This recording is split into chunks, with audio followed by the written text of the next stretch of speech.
কেমন আছেন আপনারা? আশা করি ভালো আছেন।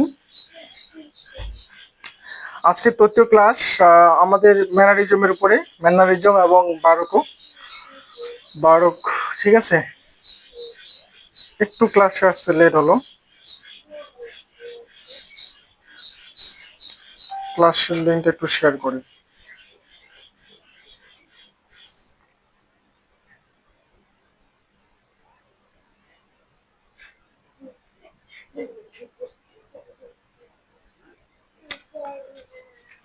পাচ্ছি না, হ্যাঁ।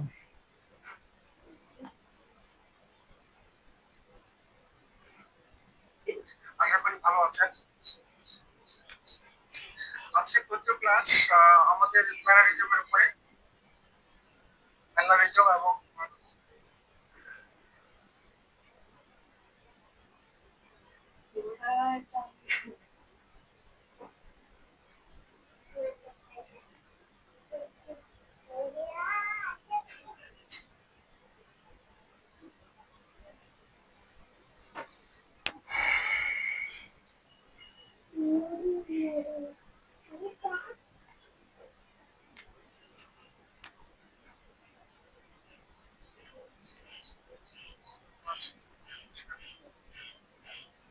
জি আছি, আমি একটু ভালো আছি। আপনারা সবাই ভালো আছেন?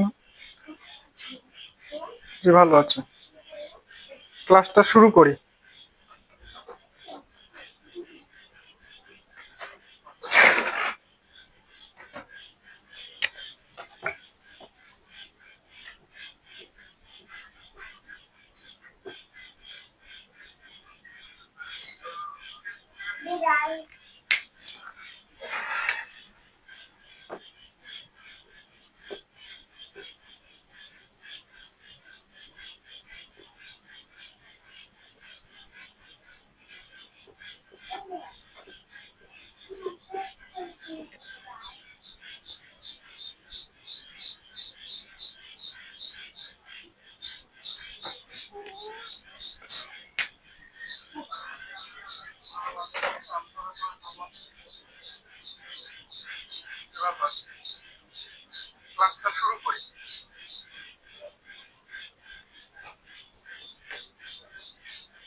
ক্লাসে জয়েন করেন, এখনো অনেকে জয়েন করে নাই।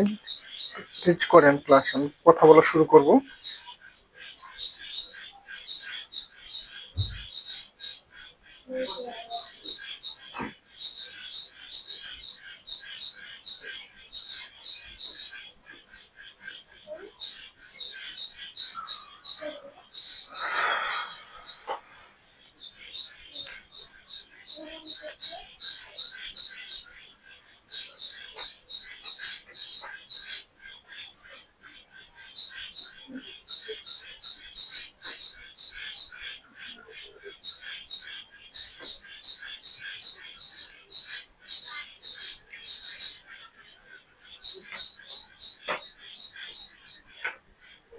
তো ম্যানারিজমটা হচ্ছে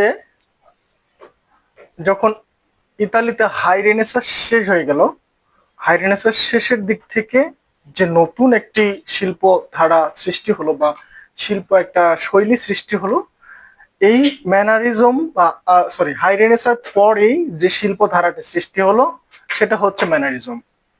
আমরা হাই রেনেসাঁর যে তিনজন সেরা শিল্পী, জগৎ বিখ্যাত লিওনার্দো দা ভিঞ্চি, মিকেলেঞ্জেলো এবং রাফায়েল, তাদের যে আদর্শ ধারার যে শিল্পগুলো, বাস্তব যে শিল্পগুলো আমরা দেখেছি, এই শিল্পকর্মের মধ্যে শিল্পের কম্পোজিশন, ব্যালেন্স, ভারসাম্য, রং, এর সব কিছু একটা মার্জিত বা স্ট্যান্ডার্ড লেভেলে ছিল।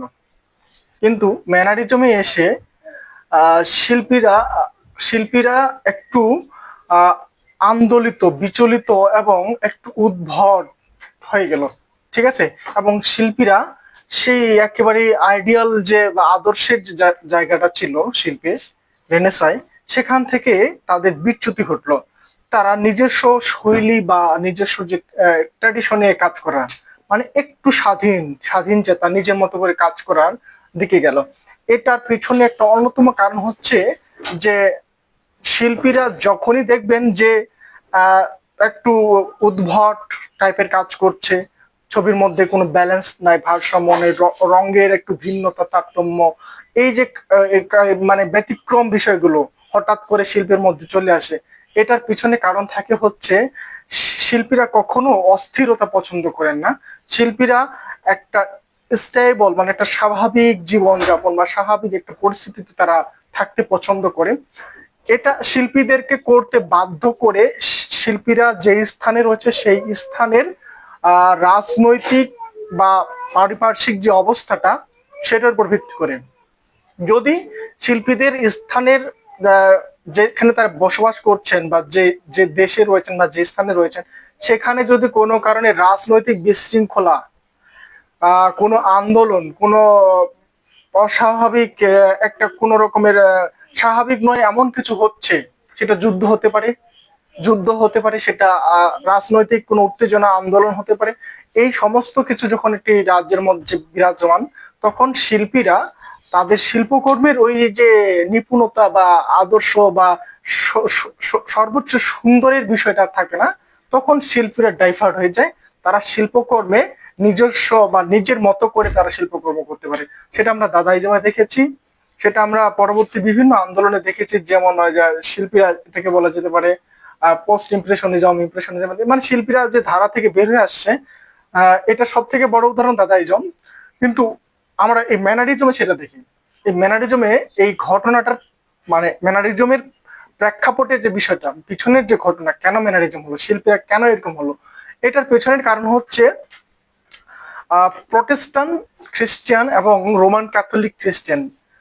ইতালিতে সেই সময়ে ক্যাথলিক যে চার্চগুলো ছিল পোপ কেন্দ্রিক, ধর্মীয় যে একটা জাঁকজমকপূর্ণ ছিল, সবকিছু পোপ কেন্দ্রিক, পোপের ক্ষমতা প্রচুর, পোপ যা বলছে তাই, মানে স্বয়ং ঈশ্বর প্রদত্ত তিনি কেউ, এমন চিন্তা ভাবনায় যখন ইতালি প্রায় একেবারে পোপ ছাড়া আর কিছু বুঝতেছে না, তো সেই সময়ে প্রটেস্ট্যান্ট খ্রিস্টিয়ানরা অলরেডি মার্টিন লুথার কিং জার্মানিতে আহ ধর্মীয় একটা অভ্যুত্থান ঘটালো, যে পোপ সবকিছু নয়, সবকিছুর ঊর্ধ্বে পোপ নয়, পোপ ছাড়াও আমরা বাইরে ধর্মটাকে একটু আলাদা রকম ভাবে দেখতে পারি, এত ভয় ভীতি বা এত জাঁকজমক ঐশ্বর্যের কিছু নেই।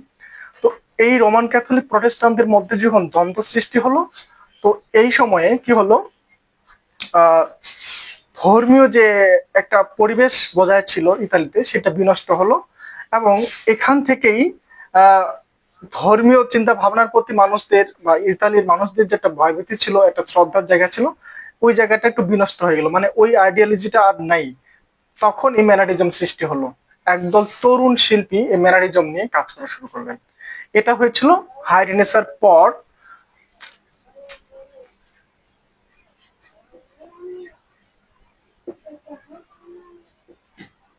সময়কালটি ছিল 1520 থেকে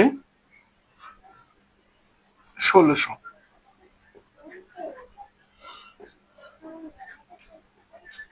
এই সময়কালটাতে মোটামুটি ম্যানারিজমের সময়কাল হিসেবে গণনা করা হয় বা ধরা হয়। আপনারা বিষয়টা হতে বুঝতে পেরেছেন যে আমরা হাই রেনেসার সর্বোচ্চ সৌন্দর্যের যে বিষয়গুলো দেখেছি, সেটা এখানে কিন্তু একটু শিল্পী কেন্দ্রিক, নিজস্ব স্বেচ্ছাচারিতায় একটু প্রত্যেকটা শিল্পীর আলাদা আলাদা শৈলী ভিত্তিক শিল্পকর্মটা উপস্থাপিত হবে, একটু বিকৃত হবে।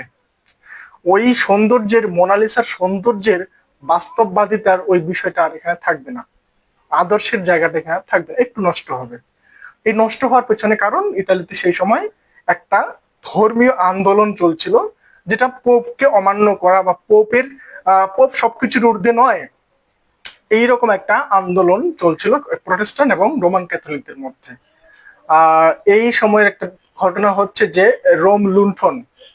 রোম তো আহ, আমরা জানি যে যে ভ্যাটিকান সিটি রোম যেটা, তো এই রোম, তো রোমে পোপ যে থাকেন, পোপ কিন্তু প্রচুর ক্ষমতাশালী মানুষ। তো এই পোপের এই ক্ষমতা যখন একবারে চরম পর্যায়ে যায়, প্রায় বলা যেতে পারে ফ্যাসিস্টের মতো অবস্থা। তো এই পর্যায়টাকে, সর্বোচ্চ পর্যায়ে যখন একটা মানুষ চলে যায়, নিজেকে যখন সব কিছুর ঊর্ধ্বে মনে করে, তখনই ওই জায়গাটা একটা রিভলিউশন হয়, আন্দোলন হয়। সেই রিভলিউশনটা হচ্ছিল এই ম্যানারিজমের আগে আগে, যার ফলে শিল্পীরা একটু ওই জায়গাটা থেকে একটা প্রতিবাদ স্বরূপ নিজস্ব নিজের চিন্তা ভাবনা যে আমিও কিছু করতে পারি, সেই একটা ধারা লিওনার্দো মিকেলেঞ্জেলো সৃষ্টি করে গেছে, সেই ধারাটাই আমাকে বজায় রেখে কাজ করতে হবে এমনটা নয়, আমার নিজস্ব কিছু টেকচার নিজস্ব কিছু শৈলী থাকতে পারে, সেই শৈলীতে আমি কাজ করব। এটাই হচ্ছে ম্যানারিজমের মূল থিম। অর্থাৎ এখানে শিল্পীরা নিজের মতো করে ফিগারগুলোকে বিকৃত করেছে, তারা যে ধারাবাহিক নিয়ম কানুন ছিল শিল্পের সেইগুলো মানেনি, নিজের মতো করে তারা ছবিকে উপস্থাপন করেছে। এটাই হলো ম্যানারিজমের মূল থিম, এটুকু বুঝতে চেষ্টা করেন। সুতরাং এর পরবর্তী যে ধারাবাহিক ঘটনাগুলো এই শিল্পীরা কে ছিলেন, বিখ্যাত কয়েকটা শিল্পকর্ম, এটার সময়কাল, এটার কিছু বৈশিষ্ট্য নিয়ে আলোচনা হবে, ঠিক আছে?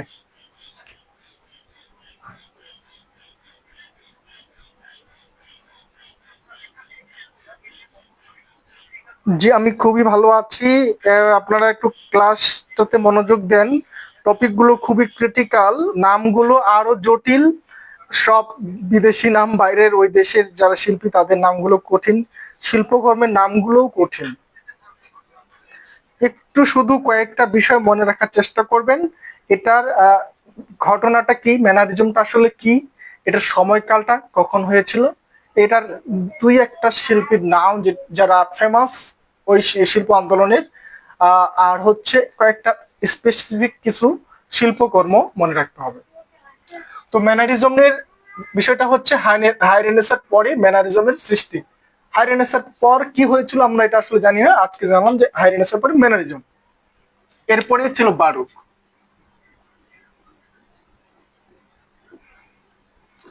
ঠিক আছে, আমরা এরপরে বারুক নিয়ে আলোচনা করব।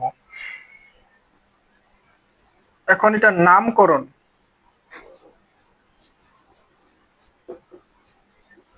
নামকরণটা নেই, এটা নামকরণ করা হয়েছিল ইতালীয় শব্দ ম্যানারিয়া, ইতালীয় শব্দ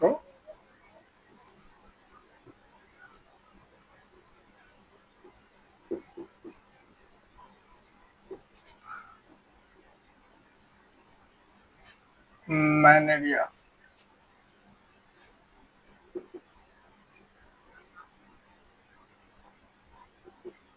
ইতালীয় শব্দ ম্যানেরিয়া, ম্যানেরা, ম্যানেরা, ঠিক আছে? এই ম্যানেরিয়া থেকেই উদ্ভূত।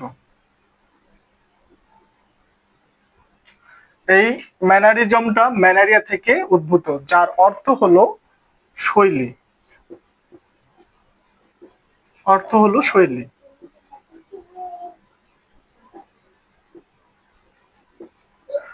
এটাকে শৈলী বা রীতি বলা যেতে পারে, নিজস্ব রীতি, ঠিক আছে?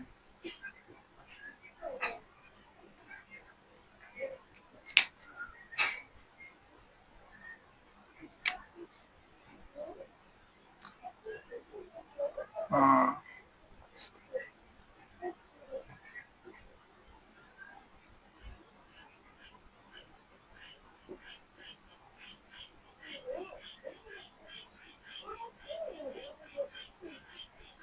এর উদ্ভব স্থানটা হচ্ছে রোম এবং ফ্লোরেন্স।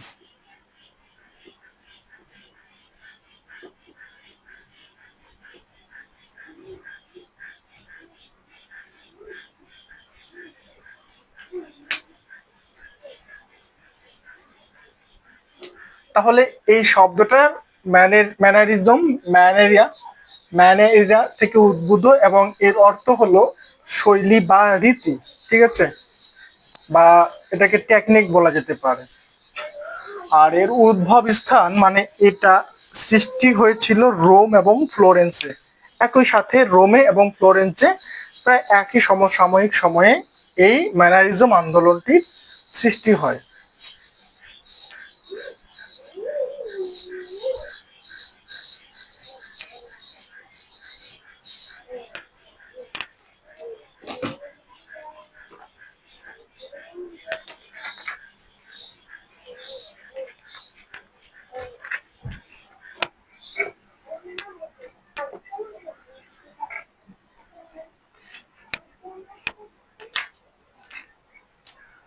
তো এটুকু লেখা হয়ে গেছে সম্ভবত।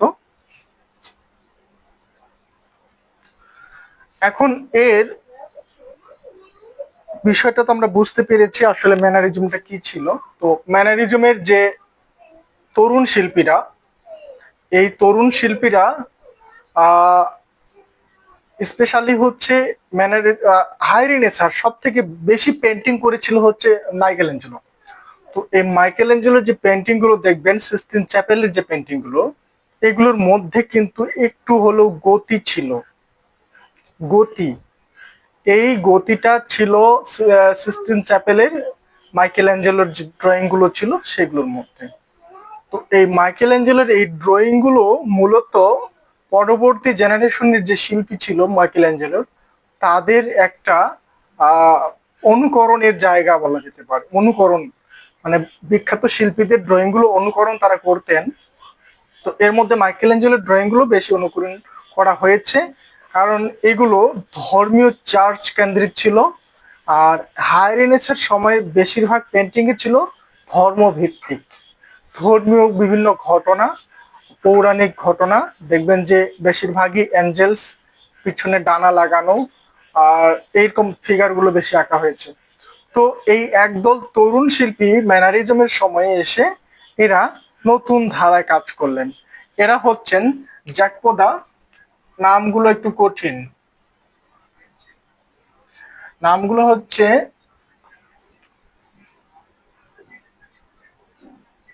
জ্যাকোপে দা পন্তর্ম।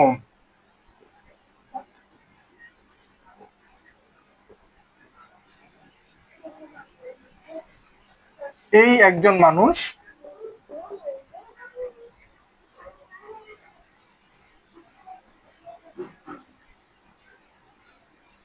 জ্যাকোপো দা পন্তর্ম। আরেকজন হচ্ছেন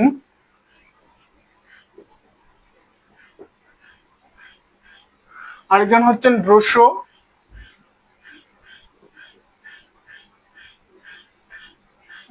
ওনার নাম হচ্ছেন রুশো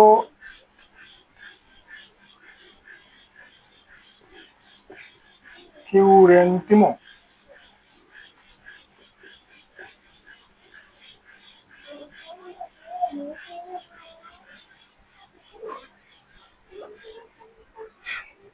রুশো রুশো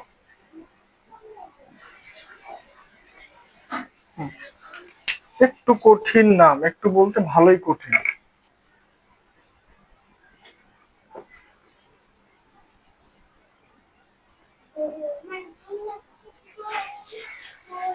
এই দুজন শিল্পী ম্যানারিজমের প্রথম দিকের শিল্পী।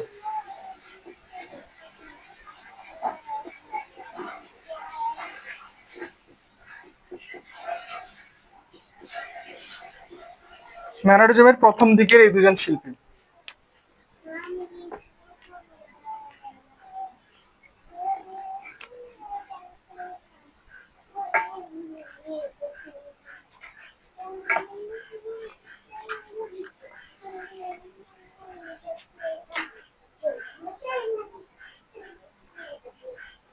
এই শিল্পীরাই রেনেসার বিপরীতে তারা ম্যানারিজম নিয়ে প্রথম কাজ শুরু করেছিল।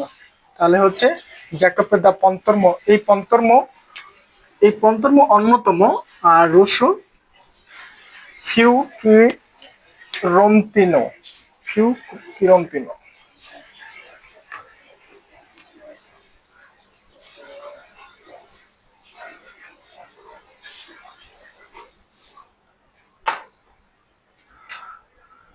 ম্যানারিজমটা কি এটা আসলে বললাম, আপনারা বুঝতে পেরেছেন?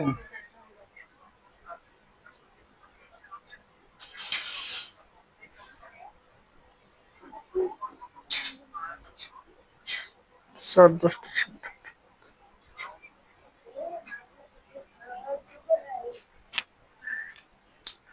এখন আমরা এই ম্যানারিজমের বৈশিষ্ট্যগুলো দেখি, তাহলে আমরা বুঝতে পারবো যে আসলে ম্যানারিজমটা কি ছিল। ম্যানারিজমের প্রথম বৈশিষ্ট্যটাই হচ্ছে ফিগার গুলো ছিল দীর্ঘায়িত। ঠিক আছে, ফিগারের মধ্যে কোনো ব্যালেন্স ছিল না, মানে ফিগারের যে প্রপোর্শন গুলো, অনুপাতটা একদম ঠিক ছিল না, একটু না একটু বিকৃত হবেই। মানে রেনেসাঁয় যেটা ছিল আদর্শ, আইডিয়াল, একেবারে ঠিকঠাক প্রপোর্শন মেনে একটা ফিগার, সুন্দর, আদর্শের গুণগত মান একবারই ঠিকঠাক। কিন্তু ম্যানারিজমে এসে কি করলো, বিকৃতি করলো। বিকৃতি কি করলে, বিকৃতি করলে কি হবে, তার প্রপোর্শন ঠিক থাকবে না। তো এখানে প্রথম বৈশিষ্ট্যটাই হচ্ছে যে আকৃতির দীর্ঘায়ন বা দীর্ঘায়িত আকৃতি। ঠিক আছে, দীর্ঘায়িত আকৃতি।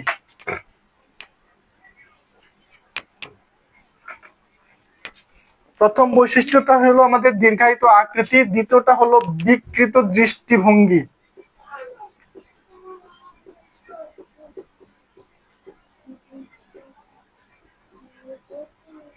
দৃষ্টিভঙ্গিটার বিকৃতি ঘটেছে, তার মানে আপনি দেখবেন ছবির মধ্যে কোনো ব্যালেন্স নাই, ভারসাম্য নাই। এক এক জায়গায় এক এক রকম বাঁকানো মোচড়ানো শরীর নিয়ে দাঁড়ায় রয়েছে। এইটা হলো বিকৃতি দৃষ্টিভঙ্গির একটি অন্যতম বৈশিষ্ট্য। আর একটি হলো জটিল কম্পোজিশন।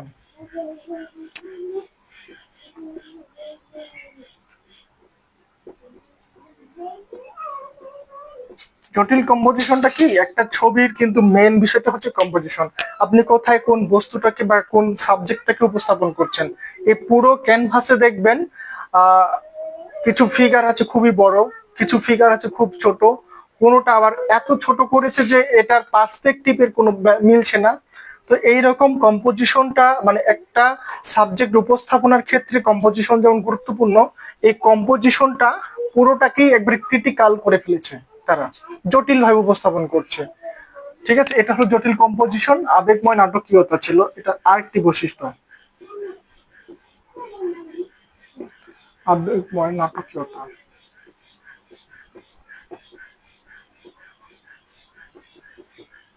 আবেগময় নাটকীয়তা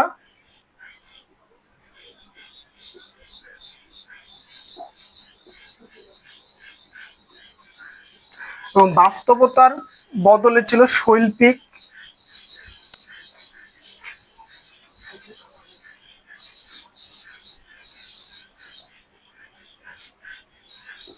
বাস্তবতার বদলে শৈল্পিক প্রদর্শন ছিল।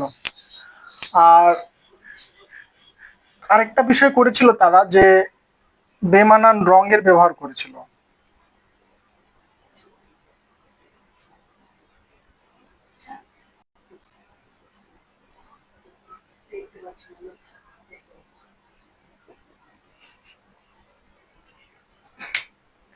অর্থাৎ এখানের কালার, এখানকার যে নাটকীয়তা, মানে এটার গতি ছিল চরম পর্যায়ে। ঠিক আছে, আপনাদের উপরে লিখবো নাকি নিচে লিখবো?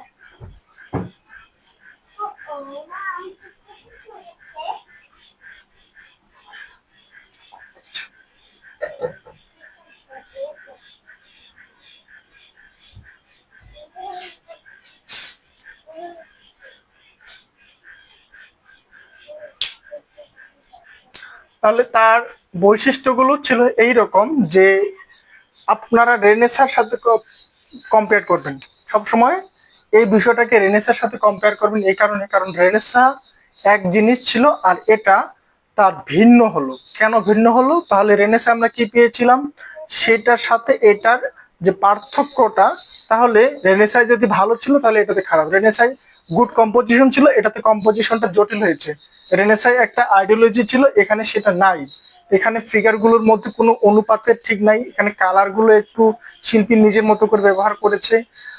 এটার নাটকীয়তাটা ছিল চরম পর্যায়ে। আপনারা নাটকীয়তার একটু নমুনা পাবেন, সেটা হলো লিওনার্দোর, সরি লিওনার্দো, মাইকেল অ্যাঞ্জেলোর সিস্টিন চ্যাপেলের যে ওই যে বার্থ অফ অ্যাডামের ওই জায়গাটাতে দেখবেন অ্যাডাম শুয়ে আছে একরকম মোচড়ানো শরীর নিয়ে হাত বাড়িয়ে, আর ওই পাশ থেকে সৃষ্টিকর্তা বা ঈশ্বর অ্যাডামকে ছুঁয়ে দেওয়ার জন্য হাত বাড়িয়ে দিয়েছে। তার পাশে অনেকগুলো ফিগার বিভিন্ন রকম ভঙ্গিতে রয়েছে।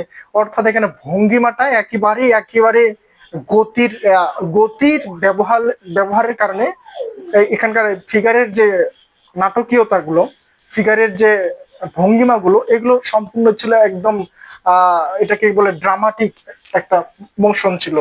ঠিক আছে, গতির কারণে এগুলো বিভিন্ন মোচড়ানো শরীর এরকম বিভিন্ন রকমের হয়ে গেছিল। এটাকে বলছি আমরা যে কি বলে আবেগময় নাটকীয়তা, বাস্তবতার বদলে ছিল শৈল্পিক প্রদর্শন। যেটা রিয়েলিটি আমরা লিওনার্দোর মোনালিসা, লিওনার্দোর অন্যান্য ছবিগুলোতে পাই, সেই রিয়েলিটিটা এখানে ছিল না। এখানে ছিল হচ্ছে শৈলীর প্রদর্শন, শৈল্পিক প্রদর্শন, অর্থাৎ এখানে শিল্পীরা নিজস্ব সত্তাকে ব্যবহার করেছে।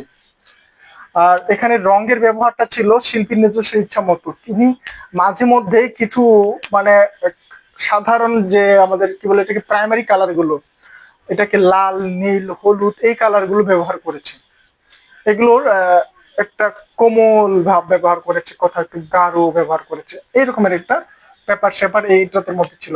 তার মানে এটা সম্পূর্ণটাই রেনেসাঁ বিপরীত ছিল।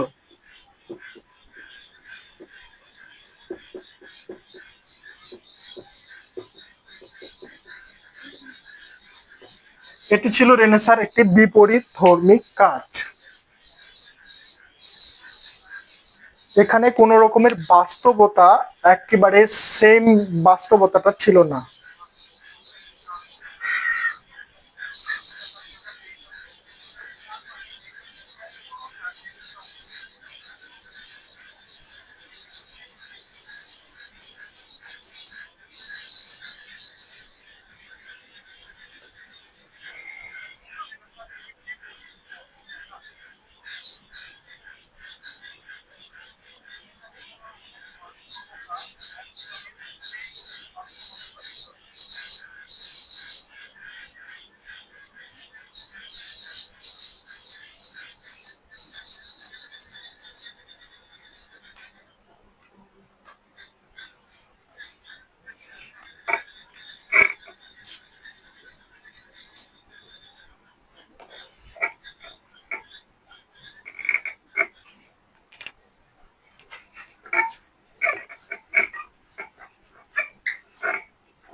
বোর্ডের শব্দ, বোর্ডের।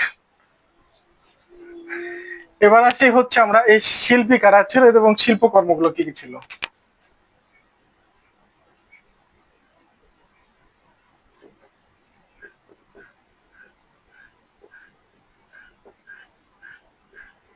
সংক্ষিপ্ত আলোচনা ম্যানারিজম থেকে। আমরা এই ম্যানারিজমের বিখ্যাত 3 থেকে 4টা শিল্পীর নাম জানবো এবং তাদের বিখ্যাত ফেমাস কাজটা, ম্যানারিজমের যে ফেমাস কাজটা কি ছিল সেটা সম্পর্কে জানবো। তো ম্যানারিজমের বিখ্যাত শিল্পী হচ্ছে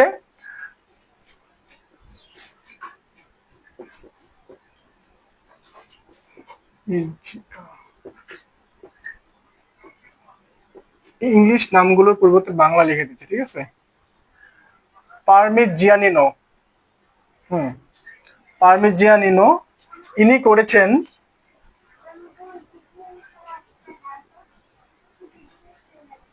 ম্যাডোনা উইথ এ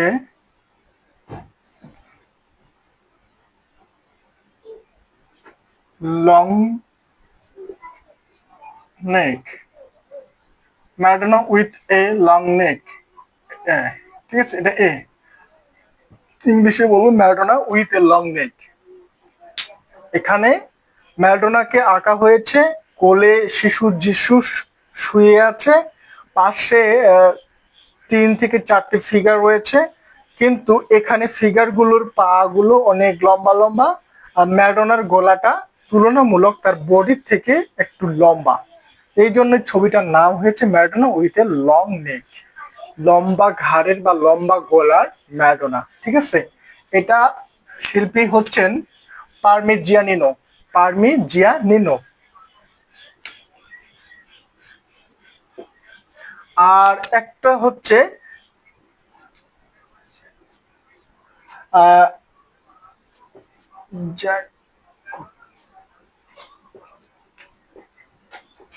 জ্যাকোপো দা পন্তর্মো।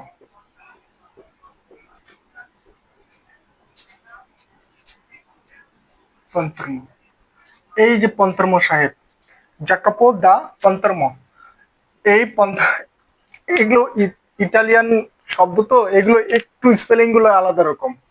তো জাকাপো দা পন্তর্ম, ইনার যে শিল্পকর্মটা সেটা হচ্ছে ডিসপোজিশন, ডিসপোজিশন ডিসপোজিশন ডিসপোজিশন বা deposition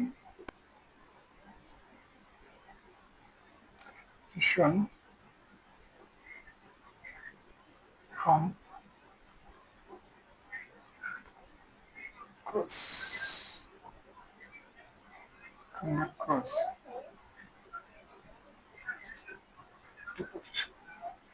deposition from the cross.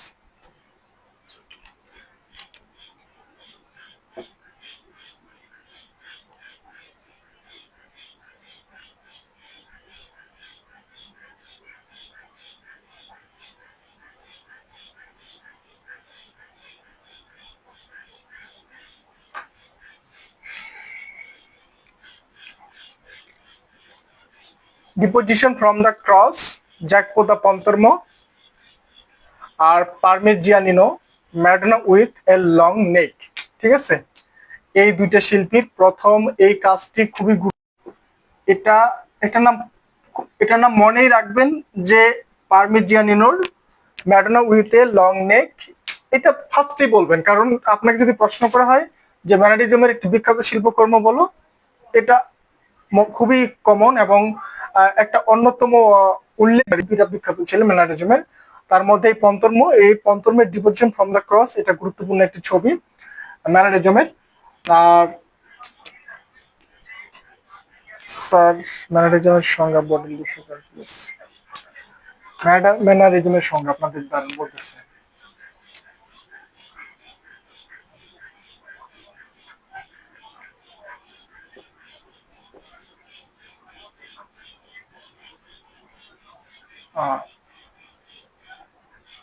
এক নলো ব্রঞ্জিনো, ব্রঞ্জিনো, এক নলো ব্রঞ্জিনো, তার এক নলো ব্রঞ্জিনো ওনার শিল্পী। আচ্ছা, নিশ্চিত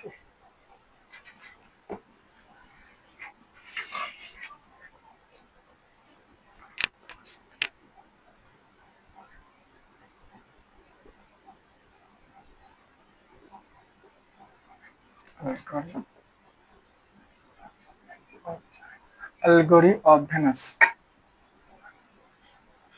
Venus and Cupid.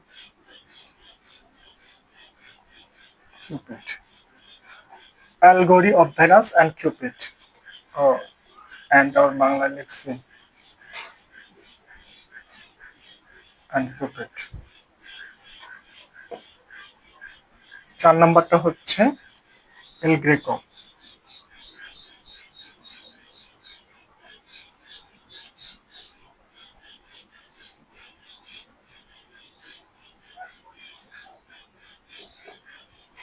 El Greco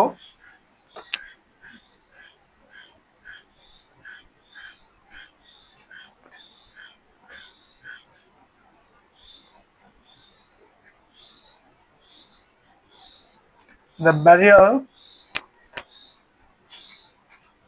of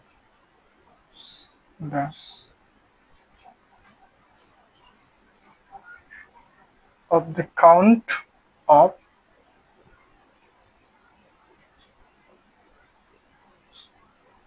count of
এটুকু লেখা শেষ হয়েছে হয়তোবা।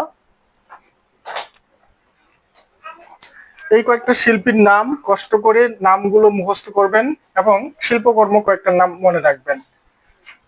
কয়েকটা না পারলেও আপনাদেরকে একটা অন্তত পক্ষে বলতে পারতেই হবে যদি আপনাদেরকে কখনো প্রশ্ন করা হয়।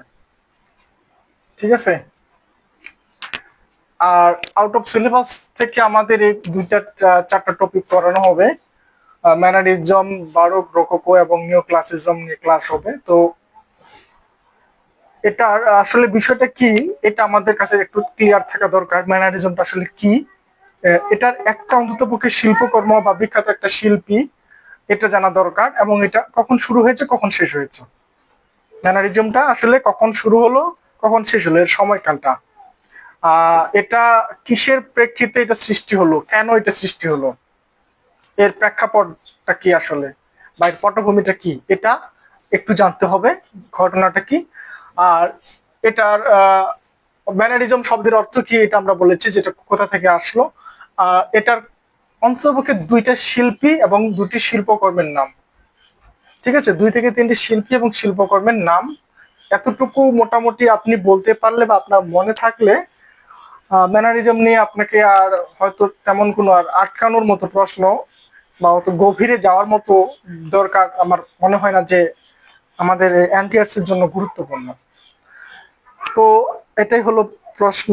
এবং ম্যানারিজমের সংজ্ঞার কথা একজন বলেছেন যে ম্যানারিজমের সংজ্ঞাটা লিখে দেন। তো ম্যানারিজমটা কি আপনি বুঝতে পেরেছেন? তাহলে ম্যানারিজমের সংজ্ঞাটা আমাদেরকে এভাবে আমরা বলতে পারি যে ম্যানারিজম হচ্ছে এমন একটি শিল্প ধারা যেখানে সৌন্দর্য,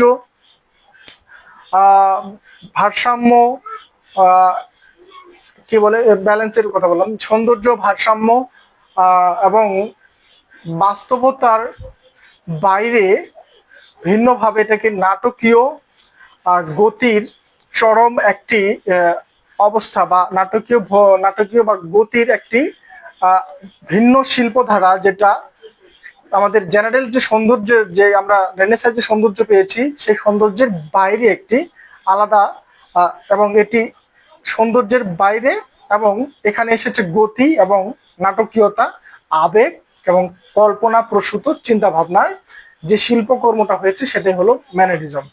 এটা কি, রেনেসাঁর পরে, বাস্তব সৌন্দর্যের বাইরে। ঠিক আছে, তো এটা লেখা শেষ হয়ে গেলে আমি লিখতে পারছেন কি?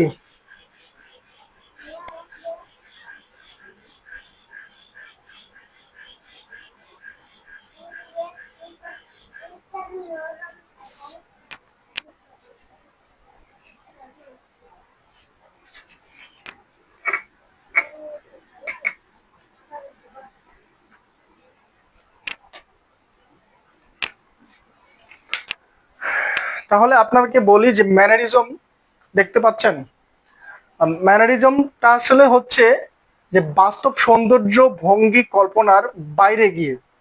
ঠিক আছে,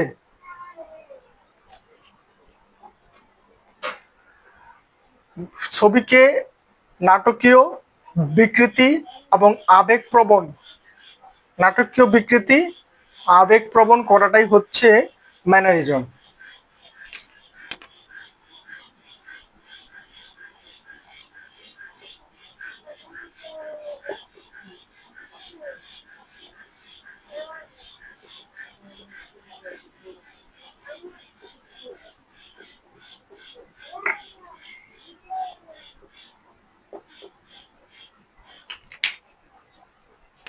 ম্যানারিজম এমন একটি শিল্প ধারা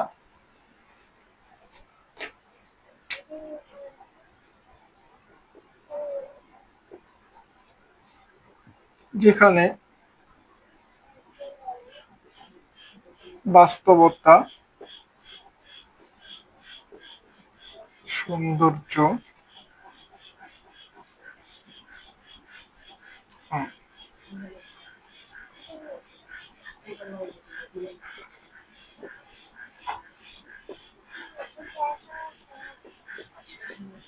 বাইরে বিকৃত ভাবে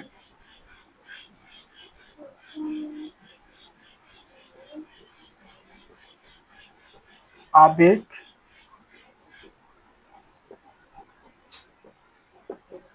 গতিময়তা,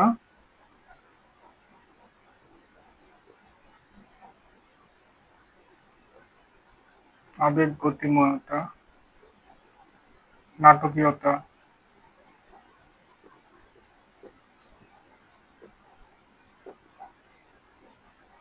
শিল্পধারা যেখানে বাস্তব সৌন্দর্য কল্পনার বাইরে বিকৃত ভাবে আবেগ গতিময়তা নাটকীয়তার মাধ্যমে শিল্পী তার নিজস্ব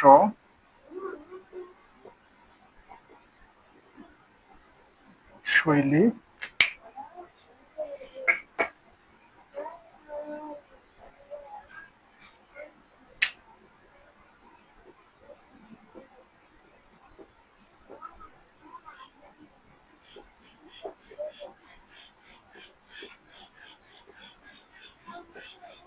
স্থাপন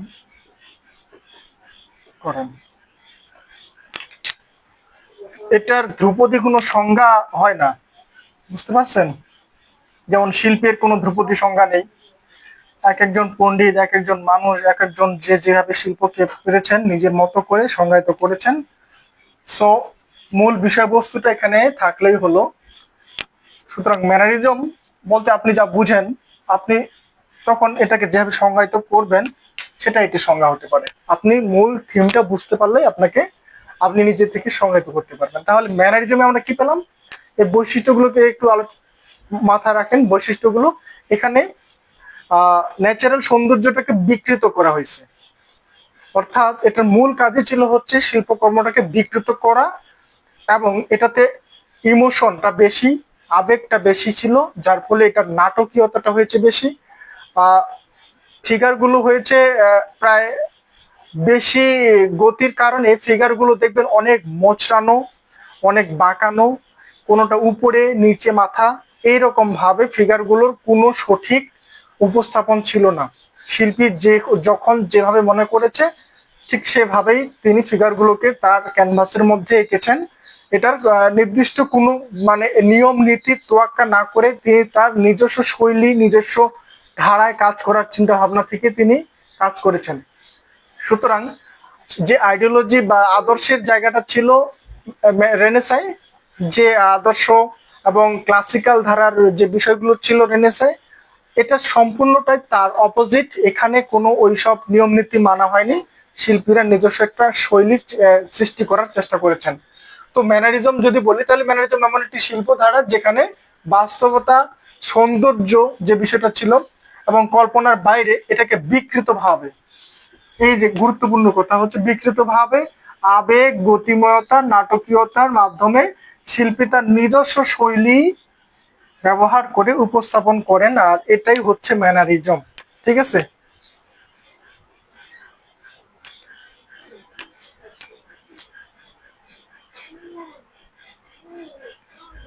ও মাই গড, 1 hour is done.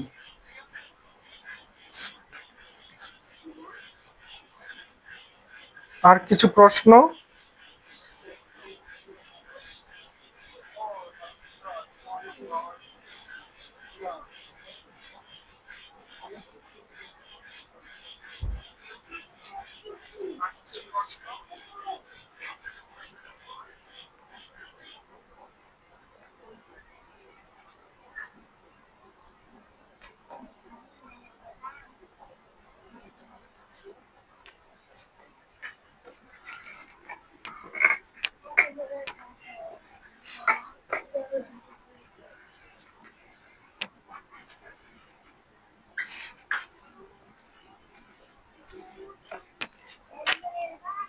বড় ক্লাসমেট বারুক,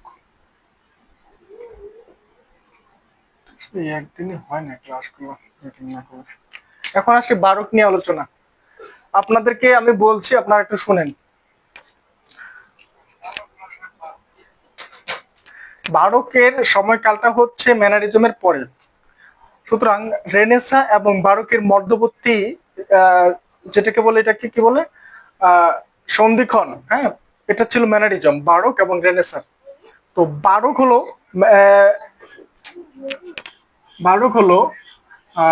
ম্যানারিজম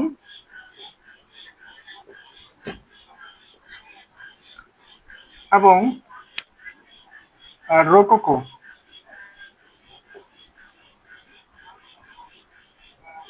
এর মধ্যখানে হচ্ছে বারুক। ঠিক আছে, তাহলে এর আগে ছিল হচ্ছে রেনেসাঁ। এর সময়কালটি হচ্ছে 1600 থেকে, এর সময়কালটা হচ্ছে 1600 থেকে 1750।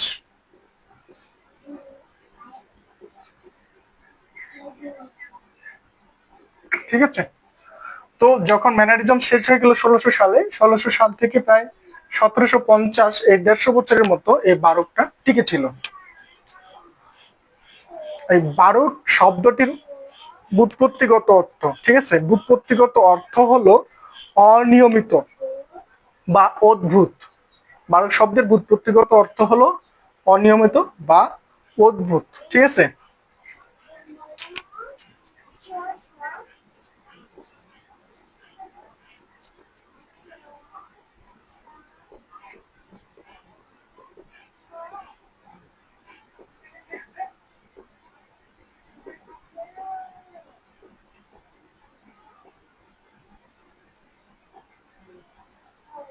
অনিয়মিত বা অদ্ভুত।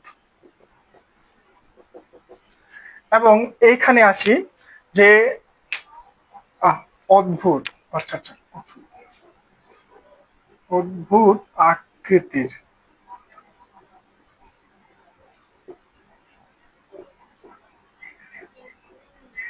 হ্যাঁ, এখানে একটি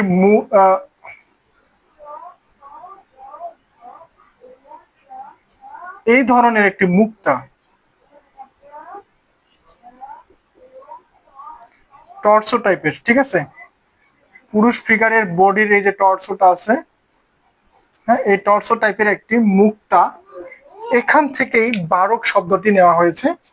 তো অনিয়মিত বা অদ্ভুত আকৃতির মুক্তা, এটা পর্তুগিজ ওয়ার্ড বারক্কো এবং অথবা ফরাসি শব্দ বারক্যো, বার্ক, এই দুইটি অর্থ, মানে এটা যারা কি বলে এটাকে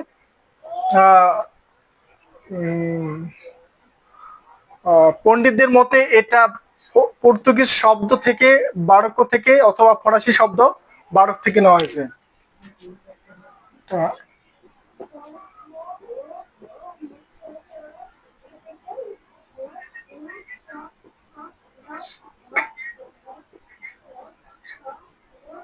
বারক বা ডবল ও সি, বারক।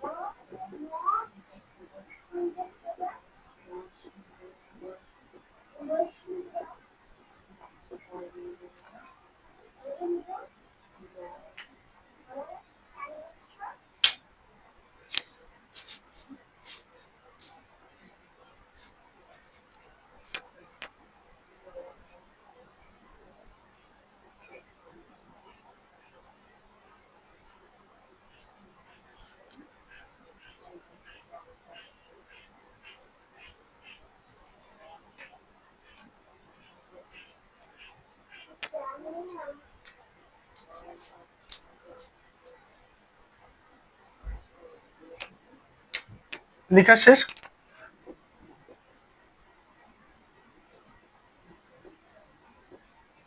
এটির উৎপত্তি হয় রোমে, পরবর্তীতে এটি ফ্রান্স,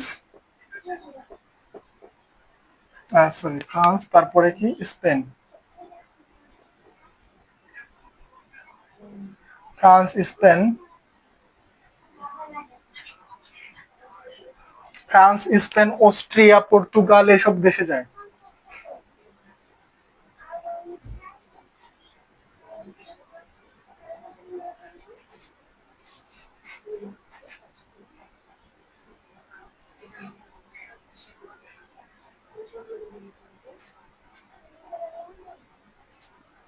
এসব দেশে বিস্তার লাভ করে। এটা তাহলে রোমের সৃষ্টি হলো বারক, এই বারকর ইতালির রোমে সৃষ্টি হলো।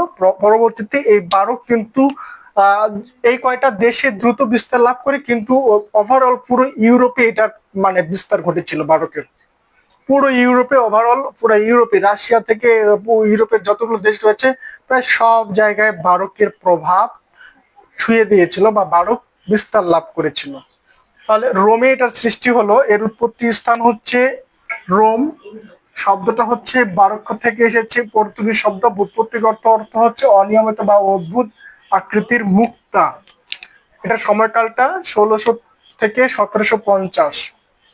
এটা ম্যানারিজম এবং রকোকোর মাঝখানের একটা শিল্পধারা।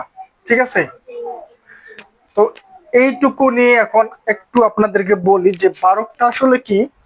বারকটা হলো যে এর আগেই, বারক হওয়ার আগে যে ম্যানারিজম, এই সময়ে যে আন্দোলনটা হলো, পোপদেরকে যে প্রশ্নবিদ্ধ করা হলো, আর ধর্মীয় ক্ষমতা পোপদের যেটা ছিল, তারা যে পাওয়ার নিয়ে থাকতো, এটাকে যখন খর্বাকৃতি বা এটাকে কি বলে খর্ব করা হলো, যখন প্রোটেস্ট্যান্টরা এটার বিরুদ্ধে বিভিন্ন রকমের যুক্তি দেখালো, তখন কিন্তু রোমে একটা কি হলো, এটাকে কি বলে, রোমের ক্ষমতার পতন বলা যেতে পারে। আহ, এইটা হলো তো, তার পরবর্তীতে এসে পোপেরা এবং ক্যাথলিক চার্চরা, মূলত ক্যাথলিক চার্চরা তাদের ক্ষমতার কি বলে এটাকে, আহ বহিঃপ্রকাশ বা তাদের ক্ষমতা কত হতে পারে, বা এটাকে আরো কত জাঁকজমক ভাবে প্রকাশ করা যায়, তারা যে ঈশ্বর প্রদত্ত বা ঐশ্বরিক অধিকার রাখে, এটা এইগুলোকে প্রকাশ করার জন্য, অর্থাৎ তাদের আধিপত্য, তাদের জাঁকজমকপূর্ণ ক্ষমতার বহিঃপ্রকাশ, এই সব প্রকাশ করার জন্যই মূলত হচ্ছে এই বারকটা সৃষ্টি হয়েছিল।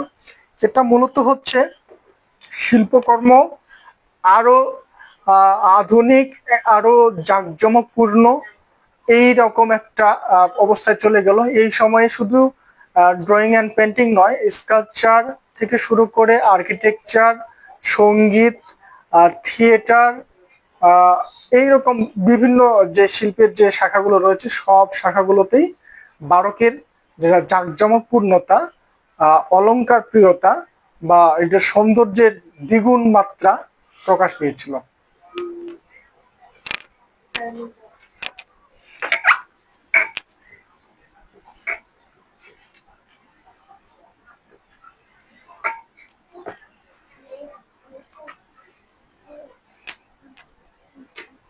এখন বলি যে বারকের পটভূমিটা আসলে কি ছিল। ক্যাথলিক চার্চের হারানো কৃতিত্ব জাগানো। ঠিক আছে, ক্যাথলিক চার্চ যে তাদের কর্তৃত্ব হারিয়ে ফেলেছিল ম্যানারিজমের সময়ে যে আন্দোলন হয়েছিল, তো এই হারানো কর্তৃত্বটাকে পুনরুদ্ধার করার জন্যই আসলে বারকের সৃষ্টি হয়েছিল। তাহলে বারকের ব্যাকগ্রাউন্ডটা ছিল এইরকম যে ক্যাথলিক চার্চের হারানো কর্তৃত্ব ফিরে পাওয়া, জাঁকজমকপূর্ণ শিল্প, স্থাপত্য, সঙ্গীত, এই সব সৃষ্টি হয়েছিল। আহ এর পটভূমির ব্যাকগ্রাউন্ডে রয়েছে, এবং জনগণকে আন্দোলিত করা, আবেগপূর্ণ এবং মুগ্ধ করা। ঠিক আছে, এবং রাজতন্ত্রের বিশালতা প্রদর্শনের কারণেও এই বারক সৃষ্টি হয়েছিল। তাহলে বারক সৃষ্টির পেছনের কারণগুলো আমেরিকান শিল্পীদের, স্যার দেখি না।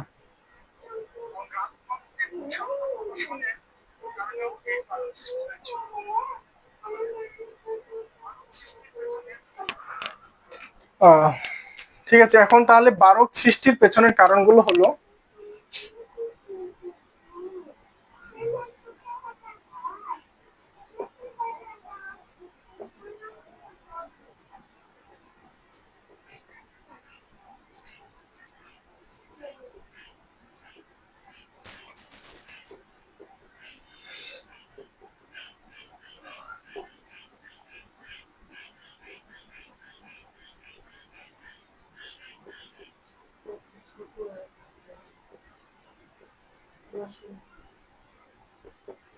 ক্যাথলিক চার্চের হারানো কর্তৃত্ব ফিরিয়ে পাওয়ার জন্য বা পুনরুদ্ধার করার জন্য বারক সৃষ্টি হয়েছিল। আর কি কারণে সৃষ্টি হয়েছিল? জাঁকজমকপূর্ণ শিল্প, স্থাপত্য এবং সঙ্গীত, এইগুলোর কারণে। ঠিক আছে,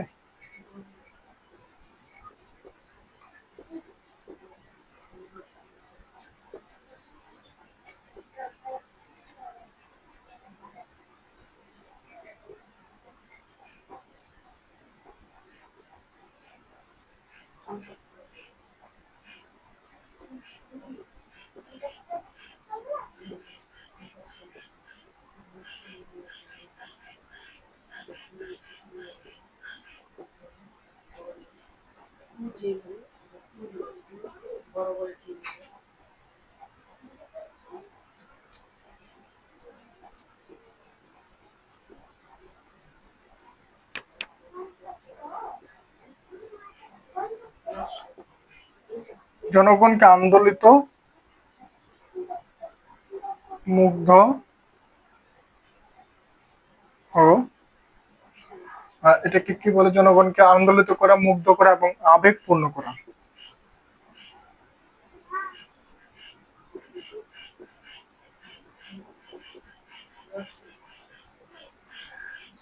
তাহলে জনগণকে জানানো, জনগণের কাছে উপস্থাপন করা যে জনগণকে আর একটু মুগ্ধ করার জন্য সৌন্দর্য দিয়ে এবং জনগণকে আবেগপূর্ণ করা। একটি চার্চ করা হয়েছে, চার্চের ভিতরের যে সৌন্দর্যটা আগে ছিল সেটাকে আরো দ্বিগুণ করা হলো। চার্চের যেখানে পাদ্রী সাহেব দাঁড়িয়ে থাকেন, তো ওই জায়গাটার উপরে যে গম্বুজটি রয়েছে সেই গম্বুজটির মধ্যে এমন ভাবে লাইটের ব্যবস্থা করা হয়েছে বা ওই জায়গাটাতে এমন সুন্দর ড্রয়িং করা হয়েছে যেন মনে হচ্ছে আলোর কারণে এবং ওই ড্রয়িং গুলোর কারণে স্বর্গ এবং ওই চার্চের মধ্যে একটা কানেকশন তৈরি হয়েছে, এইরকম একটা পরিস্থিতি। অর্থাৎ এখানে আলো এবং ছায়ার একটা জটিল ব্যবহার করা হয়েছে। তো এটা মূলত বারকটা সৃষ্টি করেছে এই রোমান ক্যাথলিক চার্চের প্রধানরা অথবা রাষ্ট্রপ্রধানরা, এই কারণে যে আবার নতুন করে জনগণের মধ্যে আবেগ সৃষ্টি করা, তাদেরকে মুগ্ধ করা, তাদেরকে তাদের পাওয়ার বা ক্ষমতা বা তাদের যে ঐশ্বরিক অধিকার রয়েছে এই জাঁকজমকপূর্ণ কাজগুলো দ্বারা জনগণকে প্রভাবিত করার জন্য এই বারকটি সৃষ্টি হয়েছিল। ঠিক আছে, এখন বারক কি কি ক্ষেত্রে প্রভাব বিস্তার করেছিল আপনাদেরকে বলি। বারক প্রভাব বিস্তার করেছিল হচ্ছে স্থাপত্য, নতুন নতুন নান্দনিক ভবন তৈরি করা হয়েছিল, ভাস্কর্য, সঙ্গীত, নৃত্য, থিয়েটার, সাহিত্য, এরকম বিভিন্ন ক্ষেত্রে বারক অবস্থান করছিল বা বারকের এই বিভিন্ন ক্ষেত্রে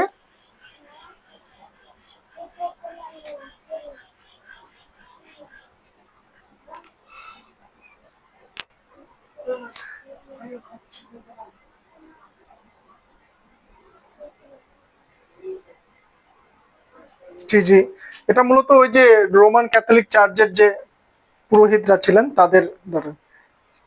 কি বলেছেন, এত সহজ কেন চারুকলা? চারুকলা একটু সহজেই। আর চারুকলা বলতে শুধু আঁকাআঁকি নয়, এই যে ইতিহাসগুলো আপনার এই বিষয়টা হচ্ছে থিওরি, সুতরাং এখানকার ঘটনাগুলো এটা পুরোটাই হচ্ছে তাদের ধর্মীয় এবং রাজনৈতিক উত্থান পতনের সাথে শিল্পের যে উত্থান পতনটা হয়েছে, শিল্প যে পরিবর্তন হয়েছে, এগুলোই আলোচনা করছি। সুতরাং এখানে তাদের রাজনৈতিক ব্যাকগ্রাউন্ড গুলো কি, ঘটনাগুলো কেন কি কারণে হলো, ধর্মীয় অবস্থাটা কি কারণে কিভাবে পরিবর্তন হলো, রাজনৈতিক অবস্থা, ধর্মীয় অবস্থা এবং একটা দেশের আর্থসামাজিক অবস্থা না বুঝতে পারলে ওই দেশের শিল্প সাহিত্য সম্পর্কে আপনার মানে ক্লিয়ার কনসেপ্ট আসবে না আসলে। তো তারপরেও চেষ্টা করছি, কারণ এখানকার ভাষা কঠিন, নামগুলো কঠিন, আর ঘটনাগুলো অত ডিটেলস আমাদের কারো পড়া হয় না, তো এই কারণে একটু কঠিন মনে হবে।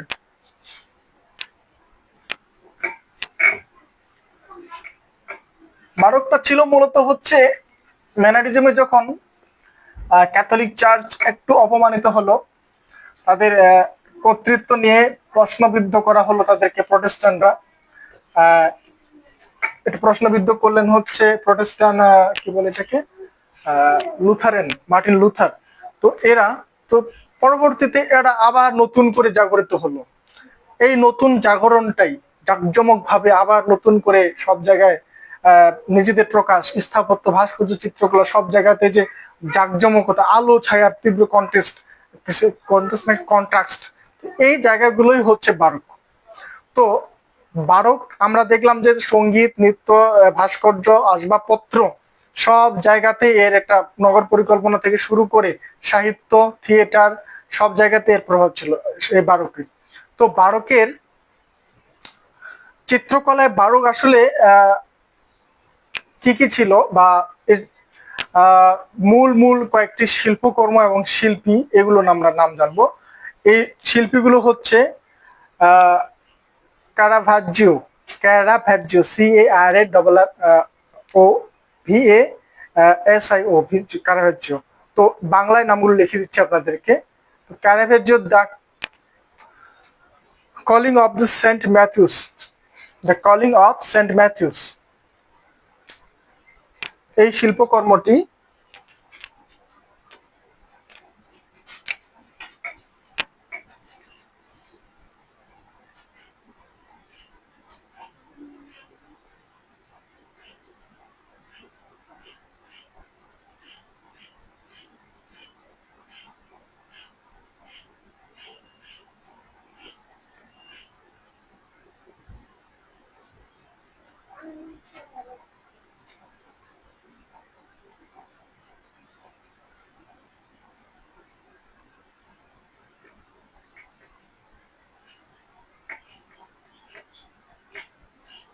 শিল্পকর্ম এবং শিল্পীর নাম।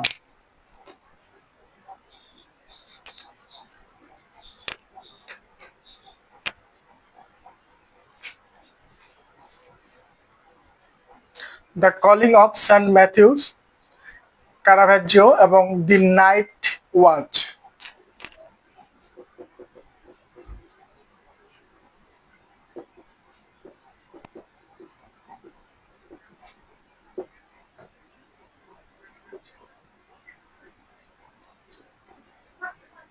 রেমব্রান্ড।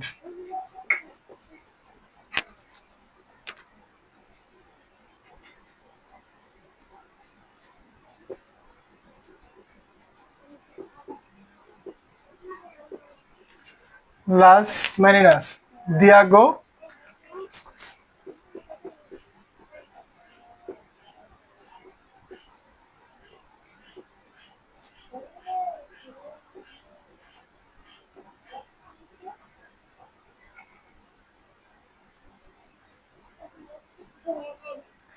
গোল হলো মনে হয় একটা, চিল্লাচিল্লি হচ্ছে বাইরে।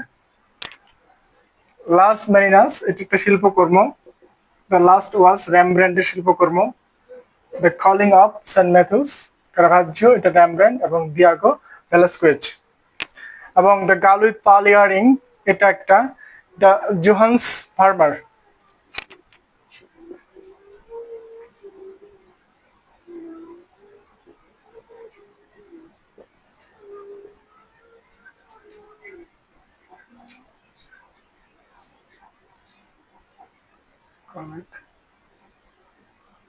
Pearl earring, Johannes farmer.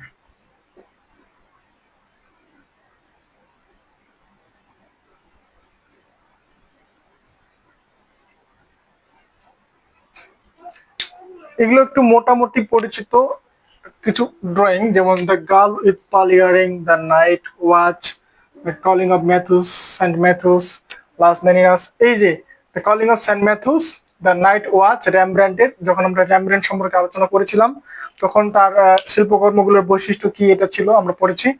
R the girl with pearl earring, Johannes Vermeer, এই যে শিল্পকর্মগুলো এবং শিল্পীগুলো আপনারা মনে রাখার চেষ্টা করবেন। র্যামব্র্যান্ডেরটা তো মনে থাকবে। এবং the girl with pearl earring, এটা আমরা খুবই কমন একটা পিকচার, এটা দেখি প্রায় সময়। The calling of Saint Matthews, এটা মনে রাখবেন। কারাভাজ্জি, কারাভাজ্জি হচ্ছে বারোকের মোটামুটি প্রথম সারির একজন শিল্পী।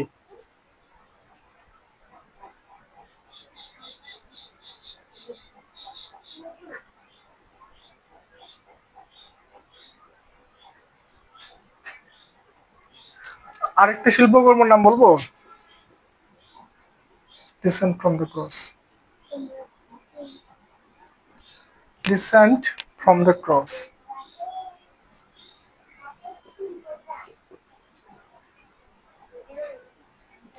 Dissent from the cross, Peter, এটার নাম হচ্ছে পিটার পল।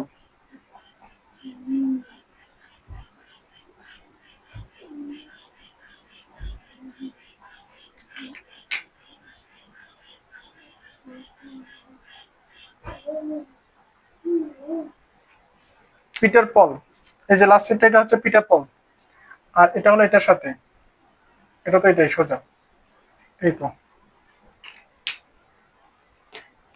এই ছবিগুলোর বৈশিষ্ট্যগুলোই হচ্ছে কি জানেন, এখানে ছবিগুলোকে একটু লাইট এবং শেড, অর্থাৎ এখানে মূল যে কি বলে এটাকে, ছবির যে বিষয়বস্তুটা, যাকে এখানে ছবির মূল ক্যারেক্টার, তাকে মূল মেন যে এটাকে কি বলে এটাকে ভিউ পয়েন্ট, যে মাঝখানের যে বিষয় উপস্থাপন করার বিষয়টা, এখান থেকে একটু সাইডে মূল ক্যানভাসের মূল জায়গাটাতে বাদ দিয়ে তাকে একটু বাইরে, একটু সাইডে, একটু কৌণিক ভাবে তাকে আঁকা হয়েছে, এবং যেখানে মূল বিষয়বস্তুটাকে উপস্থাপন করা হয়েছে ক্যানভাসে, ওই জায়গাটাতে আলো পড়েছে বেশি, শিল্পী ওই জায়গাটাতে লাইট ফেলেছে বেশি, যার ফলে ওই জায়গাটাকে বেশি আলোকিত, এবং ক্যানভাসের পুরো জায়গাটা খুব একটা আলো নেই, একটু অন্ধকার বা ডার্ক।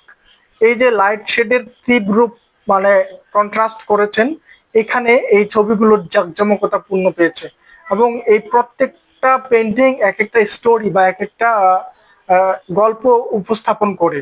তো এগুলোর বিষয়টা হচ্ছে এরকম, যেগুলো এক একটি গল্প উপস্থাপন করছে, একটা ঘটনাকে আপনার কাছে তুলে ধরছে, এবং এগুলোর মধ্যে আলো এবং ছায়া কন্ট্রাস্ট সব থেকে বেশি ছিল, এবং ছবিগুলো অনেকটাই জাঁকজমকপূর্ণ, অনেকটাই নাটকীয়, চরম পর্যায়ের নাটকীয়। এখানে সর্বোচ্চ নাটকীয় গতিময়তা ছিল সবচেয়ে বেশি 12কে।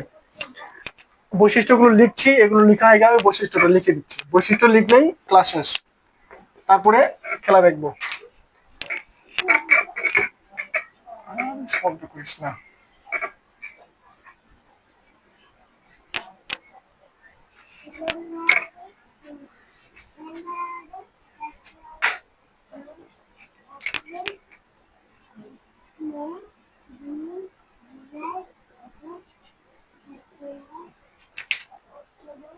তাহলে আগে আপনাদের বৈশিষ্ট্যগুলো বলি।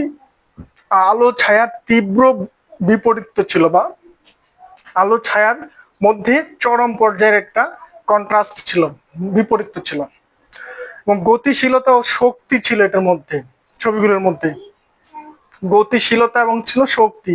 আর গতি বেশি হইলে সেখানে নাটকীয়তা অবশ্যই আসবে। তাহলে তীব্র আনন্দ, উচ্ছ্বাস, আবেগ, ভয়, বিস্ময়, এইগুলো ছবির মধ্যে এসেছিল। তাহলে কি বললাম, প্রথমটা ছিল হচ্ছে আমাদের আলো ছায়ার তীব্র, আলো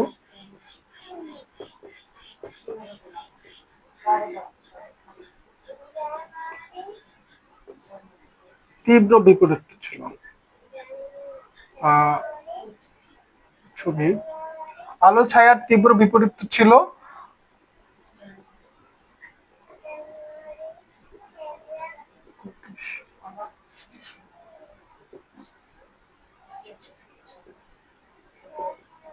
গতিশীলতা, গতিশীল এবং চরম নাটকীয়তা ছিল। আর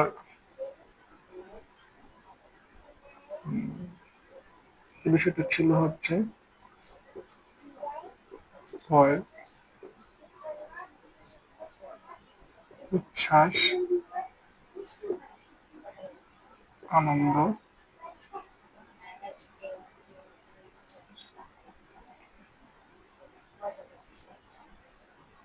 ভয়, আনন্দ, উচ্ছ্বাস, বিস্ময়, আবেগ।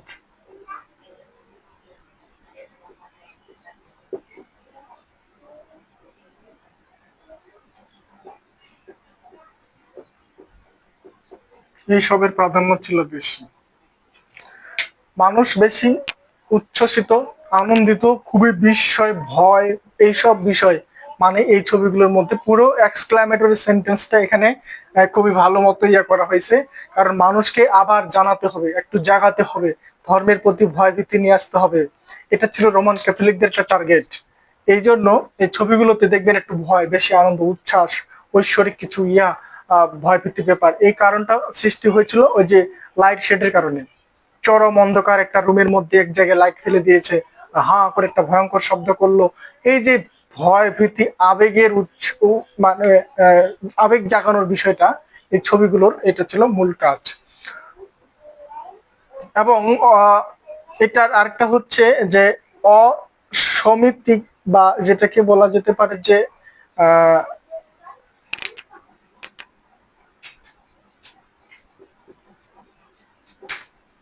বিষয়বস্তুকে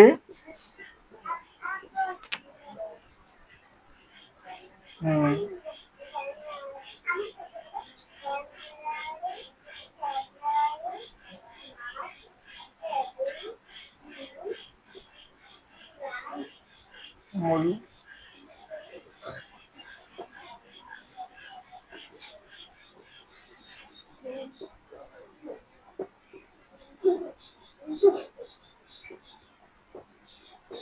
মূল জায়গার বাইরে উপস্থাপন, অর্থাৎ একটা ক্যানভাসের মধ্যে যে মূল ঘটনাটির যে মূল চরিত্রটা তাকে ক্যানভাসের ঠিক মাঝখানে উপস্থাপন না করে তাকে একটু সাইডে উপস্থাপন করা হয়েছে, এবং সেই জায়গাটাতে যে মূল চরিত্র যাকে একটু সাইডে উপস্থাপন করা হলো বা আঁকা হলো, তার মুখের ওই জায়গাটাতে একটু বেশি আলো ফেলেছে শিল্পী। এইটাই হলো এই বিষয়টা, বিষয়বস্তুকে মূল জায়গার বাইরে উপস্থাপন, মূল জায়গাটি বাইরে উপস্থাপন। এবং এটা ছিল একটু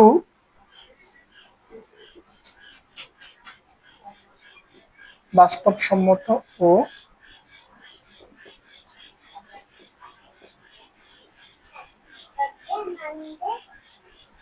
বিশদ বিবরণ টাইপের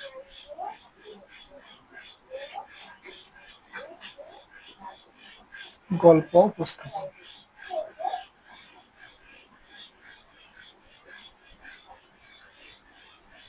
ছবিগুলো এক একটি গল্পকে উপস্থাপন করে, এগুলো বাস্তবসম্মত এবং বিশদ বিবরণ টাইপের একটা ছবি। একটা পেন্টিং দেখলেই আপনি এর ঘটনাটা বুঝতে পারবেন, বা এটা একটা গল্প আপনাকে দিচ্ছে এরকম একটা বিষয়। আর এটাতে ছিল হচ্ছে বিশদ বিবরণ টাইপের, এখানে এক একটি পেন্টিং এর মধ্যে যেহেতু গল্প উপস্থাপন করছে, এর মধ্যে ফিগার ছিল অনেক বেশি, একটু বিবরণ দেওয়ার মতো ছবি এগুলো ছিল। র্যামব্র্যান্ডের ছবিগুলো আপনারা দেখবেন, আপনারা এই ছবিগুলো দেখলেই বুঝতে পারবেন যে আসলে ছবিগুলোর লাইট শেডের ব্যবস্থা এবং গল্প উপস্থাপনার যে বিষয়টা ছিল এটা। এবং এর ক্যানভাস গুলো হয়তো খুব বড় বড় ক্যানভাসে, ঠিক আছে।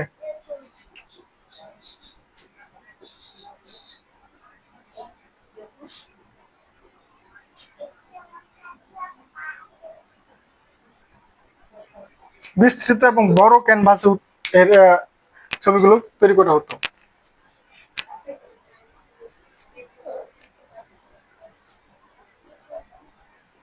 তাহলে আমরা এর গল্পটা পাইলাম এরকম যে এগুলো ছিল আলো ছায়ার তীব্র কন্ট্রাস্ট, জাঁকজমকপূর্ণ ছবি, এগুলো বড় বড় ক্যানভাসে আঁকা হতো, এবং এগুলো প্রত্যেকটি এক একটি রূপক বা গল্প কাহিনী উপস্থাপন করা হতো। এখানে মূল চরিত্রটা কি, মূল চরিত্রটাকে একটু ক্যানভাসের মাঝখান থেকে একটু সাইডে উপস্থাপন করা হতো।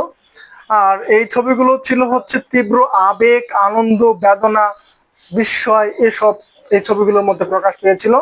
গতিশীলতা ছিল এবং এই ছবিগুলোর মধ্যে একটা পাওয়ার ছিল বা শক্তি ছিল, যার ফলে এটি নাটকীয়তায় রূপ নিয়েছে ছবিগুলো। আর এই সময়ে যে স্কাল্পচার গুলো হয়েছে, ভাস্কর্য গুলো হয়েছে, এই ভাস্কর্য গুলো সেম একই রকম প্রায়।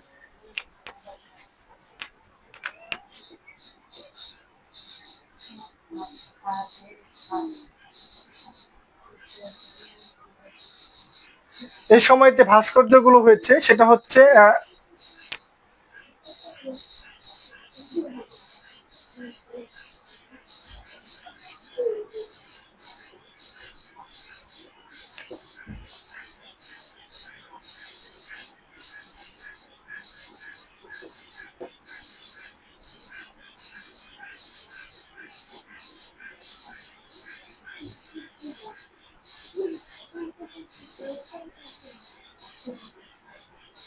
এটাকে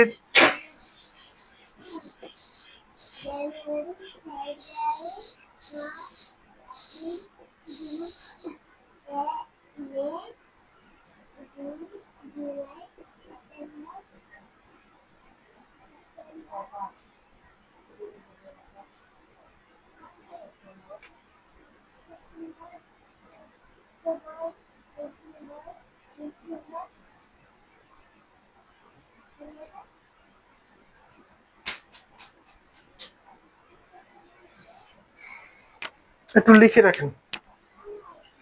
ভাস্কর্যের মধ্যে ছিল চরম মাত্রার গতি, ছিল মোচড়ানো, এবং চুলের ভাঁজ ছিল লক্ষণীয়। এর প্রত্যেকটা কাপড়ের ভাঁজ, চুলের ভাঁজ পর্যন্ত, চুলের ভাঁজটা যেহেতু সেখানে ভাস্কর তুলে ধরছেন, সুতরাং কাপড়ের ভাঁজটা ছিল আরো ডিটেলস, এবং চরম গতির কারণে এগুলো নাটকীয় ছিল বেশি। ঠিক আছে, এগুলো এক ড্রামাটিক, এক একটা মুভমেন্ট ছিল। তো আর এগুলো ছিল অনেক জাঁকজমকপূর্ণ ভাস্কর্য। এবং স্থাপত্যের ক্ষেত্রেও দেখবেন যে বড় বড় স্থাপত্য অনেক ডেকোরেটেড, হ্যাঁ, অনেক মানে নকশা করা সুন্দর।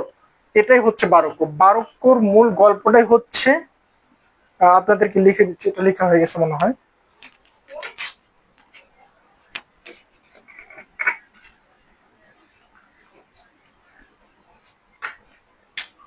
এই বারোকের মূল ঘটনাই হচ্ছে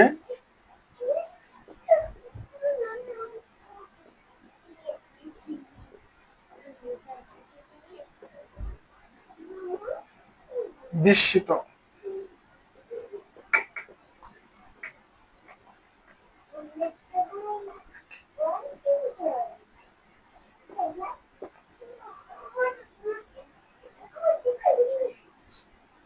আবেগী, ভয়, ভয়,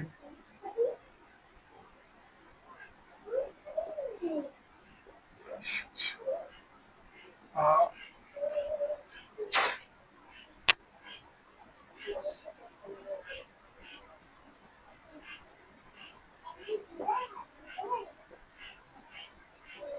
জনগণকে বিস্মিত করা, একটু তাদেরকে সারপ্রাইজ করা। কি দিয়ে সারপ্রাইজ করেছিল তারা? জাঁকজমকপূর্ণতা, আবেগী করে তোলা, একটু ইমোশনাল করে তোলা, ধর্মের প্রতি তাদেরকে আবার একটু ভীত করে তোলা, ভয় ভীতি এবং বিশ্বাস তাদের পুনরুদ্ধার করা। জনগণের যে বিশ্বাস আস্থার জায়গাটা হারিয়ে ফেলেছিল ম্যানারিজমের সময়, এই জায়গাটাকে পুনরুদ্ধার করার জন্যই যা কিছু করার দরকার সেগুলো করেছেন। এখন এই যা কিছু করেছেন বলতে এখানে তারা যে বিষয়টা সবচেয়ে বেশি ফোকাস করেছে বারোকের মধ্যে, মূল ঘটনাটারে আসি। জাক জমক, ঠিক আছে, জাক জমক পূর্ণ শিল্প, এই জাঁকজমকপূর্ণ শিল্পটাই হচ্ছে বারোক। এখানে নকশা, রং, এখানে নকশা, রং, তারপরে হচ্ছে চিত্র, ভাস্কর্য,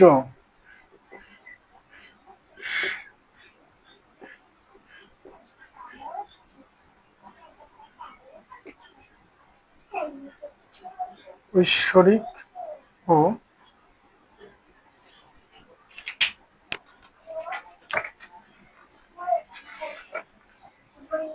ঐশ্বরিক ও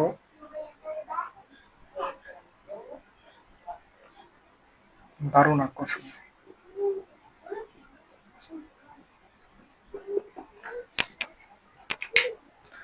বারোকের মূল ঘটনাটাই হচ্ছে এইটুকুর মধ্যে আমি ফুটিয়ে তোলার চেষ্টা করলাম, যে বারোকটা মূলত হচ্ছে জাঁকজমকপূর্ণ শিল্পগুলোকে এখানে স্থান দেওয়া হয়েছে। এখানে নকশা, এটা একটা আপনি চেয়ার অথবা টেবিল তৈরি করেছেন সেই সময়, বারোক শিল্পের সময় যেটা তৈরি হয়েছে, এর খুঁটিগুলো অত্যন্ত সুন্দর, একদম বাঘের পায়া দিয়ে সোনায় মোড়ানো, যতটা নান্দনিক করা যায়, যতটা সুন্দর, যতটা নকশা খচিত করা যায় এই রকম। আর এটার মধ্যে রঙের ব্যাপারটা সেইভাবে মেনটেন করতো এরা। এর দেখবেন এর মধ্যে চিত্র, ভাস্কর্য সবকিছুই ছিল একটা ঐশ্বরিক, মানে এটার মধ্যে একটা আধ্যাত্মিকতা নিয়ে আসার চেষ্টা করা হয়েছে, এবং এগুলো দারুণ আকর্ষণীয় ছিল। এটাই হচ্ছে বারোক শিল্প।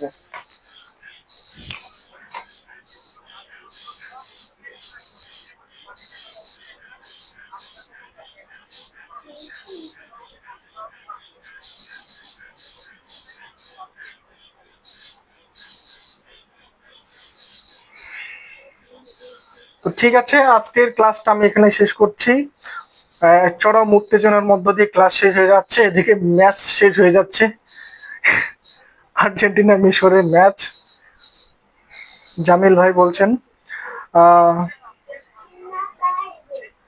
তো সবকিছু মোটামুটি আপনারা একটু চেষ্টা করেন বোঝার, যেটার শুরু একটা শিল্পকর্মের এবং শেষের অবস্থাটা, এটার মূল শিল্পকর্ম এবং শিল্পী, দুই চারটা নাম এবং শিল্পকর্ম, এবং এটা ঘটনাটা আসলে কি, বারকটা আসলে কি, এটা কখন সৃষ্টি হলো, এটা কি কারণে সৃষ্টি হলো, এটুকুই।